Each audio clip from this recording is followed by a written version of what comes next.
সুপ্রিয় দর্শক আসসালামু আলাইকুম।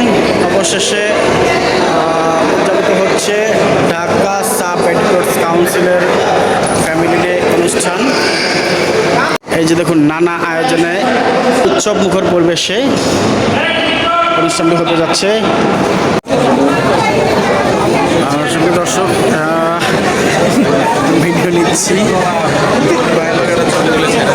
এই যে জীবন ভাইয়া বসে গেছে একা একা। হ্যাঁ, ইতিমধ্যে আমরা ঘোষণা করেছি, আমরা গর্বের সাথে বলেছি, ঢাকা সাংবাদিক ইউনিয়নের যে বর্তমান সভাপতি, তিনি ঢাকা সাব এডিটর্স কাউন্সিলের সাবেক সহসভাপতি। আমি সকলের পক্ষ থেকে বলছি, শহীদ ভাই, আপনার কাছে আমাদের দাবি অনেক বেশি, কারণ আপনি আমাদের প্রাণের সংগঠনের একজন নেতা।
ঢাকা সাব এডিটর্স কাউন্সিলকে কবুল করে নেন। আল্লাহ আমাদের সকল প্রতিবন্ধকতা দূর করে দেন রব্বুল আলামিন। খাস করে আমাদের প্রেজারা নাজিমুদ্দৌলা সাহেব অসুস্থ আছেন, আল্লাহ তাকে সুস্থ করে দেন রব্বুল আলামিন। আমার বাবা অত্যন্ত অসুস্থ, তাকে সুস্থ করে দেন আল্লাহ। আমাদের অনেক ভাই আমার তিনি অসুস্থ, আল্লাহ তাকে সুস্থ করে দেন। এখানে যারা উপস্থিত হয়েছে, আল্লাহ যারা হাত তুলেছে, আল্লাহ তাদের বাবা মা ভাই বোন আত্মীয় স্বজন যারা অসুস্থ আছে সকলকে সুস্থ করে যায়।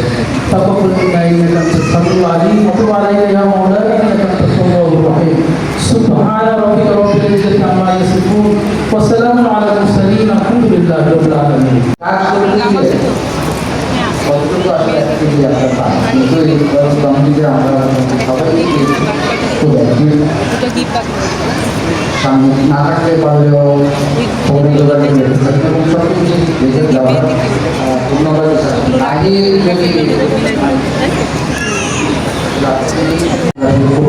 এবং যারা যারা আমরা আপনার নামের নাম সবাই মিলে তারা খুব অক্লান্ত পরিশ্রম করেছেন গত আছেন গত এক সপ্তাহ ধরে মাসে কামনা যে অফিসের কথা আসলে বলতে সার্ভিস মাত্র আসলে একটা অস্থায়ী ভবন তারা করতে পেরেছে, কিন্তু আমরা বাঙালি থেকে ভাগ্য কারণ আমাদের সাথে আসলে ওইভাবে ইন্টারেক্টটা হয় না, শিক্ষকরা আসলে রাস্তায়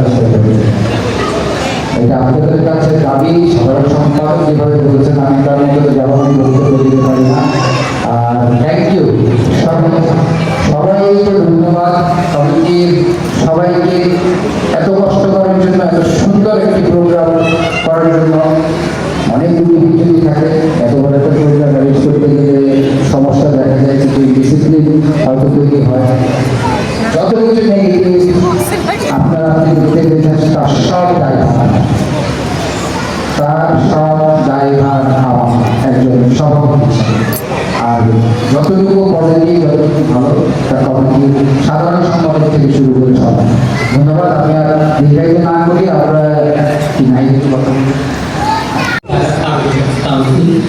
আসলে বক্তব্য দেওয়ার মতো অবস্থায় আমি আপনারা তো জানেন, অনেকে আমরা জানেন না, আমি ফেব্রুয়ারি মাসের 10 তারিখে একটা মোটরসাইকেল অ্যাক্সিডেন্ট করি। সেটা সাব ডিভিশন কাউন্সিলের ফ্যামিলিদের বেতনে যাওয়ার পথে সামনে, তখন আমার মাথায় 10টা সেলাই হয়, একদিকে আর একদিকে 4টা, এবং আমার কলার বোনটা ফেটে যায়। আমি আজকের দিনেও কলার বোনটা ফাটা অবস্থায় খুব এখনো আমার যেভাবে ইজিলি ব্যবহার করতে পারি, আমি ডানাতে ব্যবহার করতে পারি। সভাপতি এবং সাধারণ সম্পাদক ঢাকা সাংবাদিক ইউনিয়নের কাছে একটা কমিটমেন্ট চেয়েছে। ঢাকা সাংবাদিক ইউনিয়ন আপনাদের মতোই একটা সংগঠন।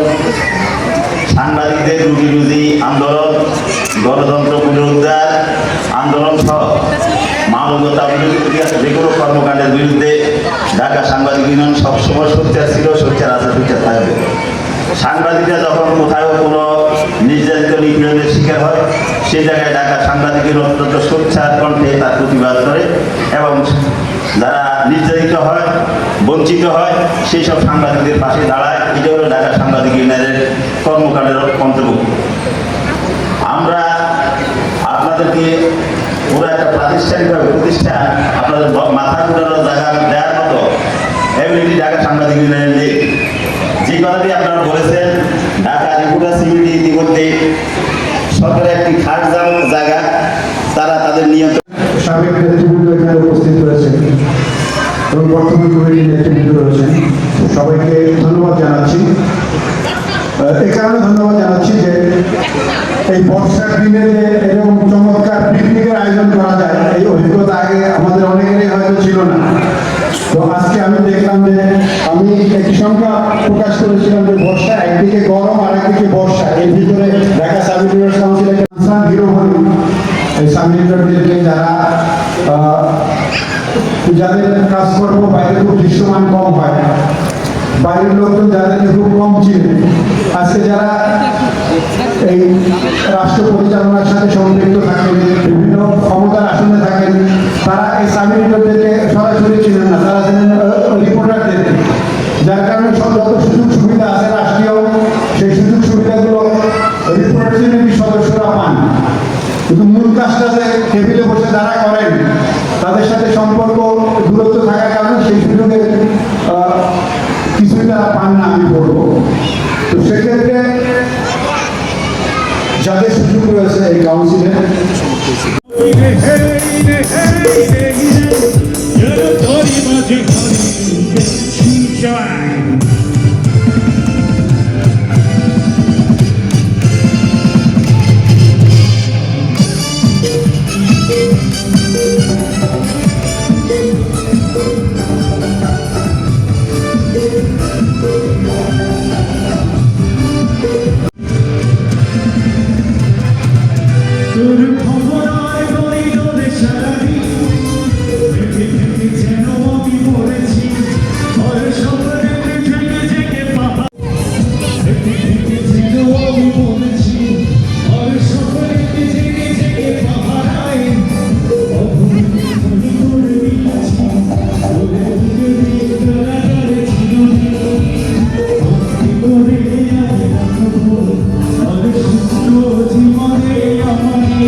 হুজুরের আর হৃদয়ের ছন্দে চাপিয়ে